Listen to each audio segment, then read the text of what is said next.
সেদিন পৃথিবীটারে কাঁপিয়ে দেয়া হবে, পুরো পৃথিবী নড়ে চড়ে উঠবে, টাওয়ার গুলো ভেঙে খান খান, পাহাড় গুলো ভেঙে দুমড়ে মুচড়ে যাবে, মানুষগুলো বিক্ষিপ্ত পতঙ্গের মতো নিক্ষিপ্ত হবে, সাগরের পানির মাঝখানে দাউ দাউ দাউ দাউ দাউ দাউ করে আগুন জ্বলতে শুরু করে দিবে।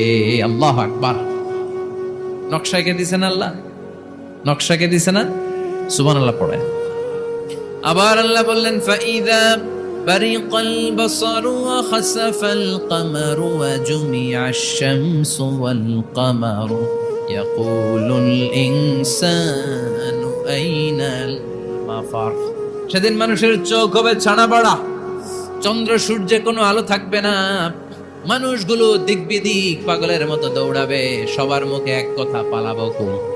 পালানোর জায়গা আছে নাকি শুধু বাংলাদেশের এই সাইডটাতেই কিয়ামত হবে? সৌদিতে আর হবে না? হ্যাঁ, আমেরিকায় কেমনে হবে? ওদিক তো ডোনাল্ড ট্রাম্প থাকে।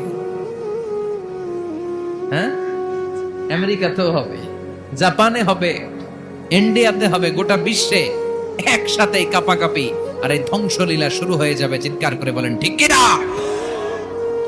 আল্লাহ বলেন ইয়াউমা নাতুইস সামা কাতাইয়িস সিজিল লিল কুতুব। আকাশ আর আকাশ থাকবে না, কাগজ যেমনি আমরা এরকম ফোল্ড করে ফেলি, ভাঁজ করে ফেলি, মন চাইলে কাগজকে যেমনি আমরা এরকম হাতের মধ্যে গুটিয়ে নেই, সেদিন আকাশটারে হাতের মধ্যে গুটিয়ে নিবে কে? মানুষগুলো পাগলের মতো দৌড়াবে। কেউ থাকবে টয়লেটে, কেউ হসপিটালে, কেউ মাজারে, কেউ বাজারে, যে যেখানে থাক, শুরু হয়ে যাবে কিয়ামতের এই ভয়াবহ দৃশ্য। দুধের বাচ্চাকে রেখে দিয়ে মা দৌড়ে পালাবে। দুধের বাচ্চা রেখে মা কোথাও যায়? কলিজার টুকরা এটা, দুধের বাচ্চা, এটারে ফেলে মা কোথাও যায় না।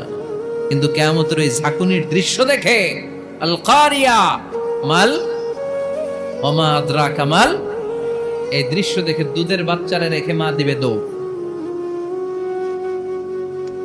অনেক গর্ভবতী মহিলা থাকবে এই কিয়ামতের সময়ে, যাদের পেটের ভেতরে 2 মাসের বাচ্চা, 3 মাসের বাচ্চা, অপরিপক্ক অপরিণত, বাচ্চাটা এখনো বড় হয় নাই, কোনো বাচ্চার হাত পা এখনো হয় নাই। কিয়ামতের এই ভয়ঙ্কর দৃশ্যটা দেখে জায়গার মধ্যে 3 মাসের অপরিণত বাচ্চাটা ডেলিভারি হয়ে যাবে। আল কারিয়া মাল কারিয়া ওমা আদরাকা মাল। পৃথিবীর যখন এরকম দৃশ্য, আল্লাহ তাআলা ইসরাফিলকে বলবেন, ইসরাফিল তোর তো 3টা ফুৎকার দেওয়ার দায়িত্ব ছিল, দিয়েছে কয়টা?